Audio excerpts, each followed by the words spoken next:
Hi, it's Carter, the president of CPAC, Constitutional Rights PAC. Go to constitutionalrightspac.com. Subscribe to the free newsletter. You get it every single morning. All the important news right at a glance. Plus, as an added free bonus, you get every afternoon, my private personal email to you, okay? With the inside scoop on what's happening behind the scenes, okay? The story behind the headlines. Today, I think I might include this video in there. Today, it's a beautiful day in the neighborhood, okay? Look here. Isn't this gorgeous? Gorgeous. I just love it. So lower middle income working folks. My wife and I choose to live here by design because we like these people. It's inner city, but on this street we got no drugs and no crime because people here don't tolerate all races, creeds, and colors. I've told you that before. But so it's a beautiful day in the neighborhood once again, but it's not a beautiful day in the world scene. I want to tell you why. It's because of something that I just found out last night, which really galls me. It galls me, and I think it will you too. Okay? I don't know whether you've heard yet, but in early June, when the little grifter dictator Zelensky took his trophy wife to France, okay? Went to France. It was ostensibly to talk about the war in Ukraine, but really kind of a glorified holiday. And while they were there, the missus, Lady Z, bought herself a new car. You say, oh, come on, Carter. Occasionally, everybody needs a new car. I don't. I'm driving my 2004 Jeep. Very happy with it, the tank. But she needed a new car. Lady Z needed a new car. So she bought one. She bought one. Let me show you what she bought. In case you haven't seen it yet, let me show you what she bought, okay? Here's the bill of sale. You know, you may need to magnify that on your screen a little bit. I'm gonna hold up there a minute.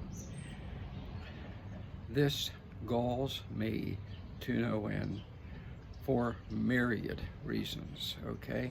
Did you get the price tag on that? You got what it was? No, she didn't buy herself a new Kia, you know, or a, you know, a new Chevy or Ford or whatever. Come on, that's for the peonage.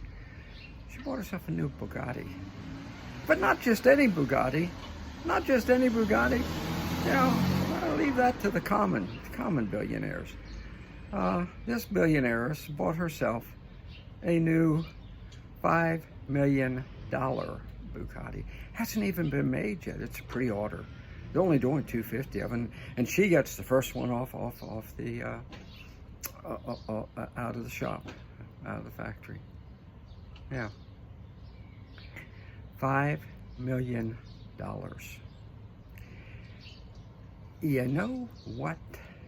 You've been wondering what's happened to the $1 trillion plus that toxic Joe Biden has funneled to the little grifter dictator Zelensky.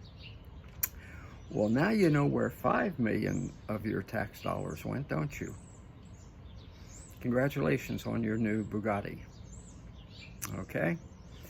Unfortunately for you, you won't get to drive it, will you? She will. And the Z-Man, of course, you'll get to drive it. It's so obscene. It's so obscene, it's breathtaking. She ought to write the toxic Joe Biden a note. Dear Joey, thank you so much for my new Bugatti. I think that along with this new car, along with the trillions of dollars the Z-Man has already funneled into our Liechtenstein bank account, make us very, very happy, and we know we all owe to you. Thank you, Joey, Lady Z. Because that's exactly what happened. You remember when CIA Chief Burns went and pleaded with Zelensky to stop stealing money? And he only had 400 million that had been stolen and that he showed to Zelensky. I'm telling you, Zelensky, the Z-Man and the Z-Lady have tucked away billions of your dollars in Liechtenstein, Cayman Islands, Swiss bank accounts. And when finally they feel like they've killed off enough of their people, they're up to 600,000 so far, then they'll just hop on a helicopter and head out to maybe France, who knows, maybe Spain. They have mansions everywhere. Maybe they'll go to their multi-million-dollar mansion in Alexandria, Egypt. Why not?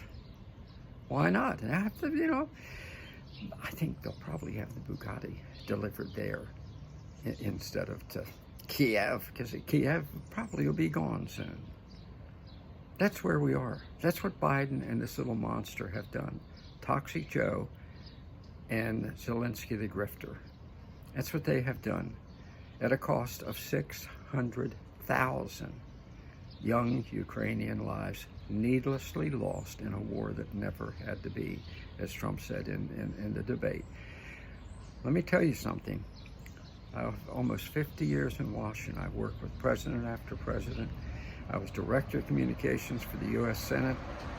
There is not another president in history that would have done what Biden's done in the Ukraine. Not another one. But toxic Joe Biden, in his fits of temper, you saw one about golf at the debate, and with his greed, there's some payoffs here, has sent all those kids to their death. And not just kids, they're sending 40-year-old men there now to the front lines where they're dying at $2,000 a day. And by the way, they have to pay to have an ambulance pick them up off the battlefield. Maybe Lady Z could have given him, or at least loaned him, some of her $5 million she spent on her new Bugatti. This is sick, folks. It's got to stop. We all need to contact our congressmen and senators and say, knock it off. Knock it off. You all have supported this war. You have cost 600,000 lives. You're soon going to cost Odessa, maybe even Kiev. So knock it off, folks. We got to fight. We got to fight every day. Never give in, never give up, never give out. Stay strong.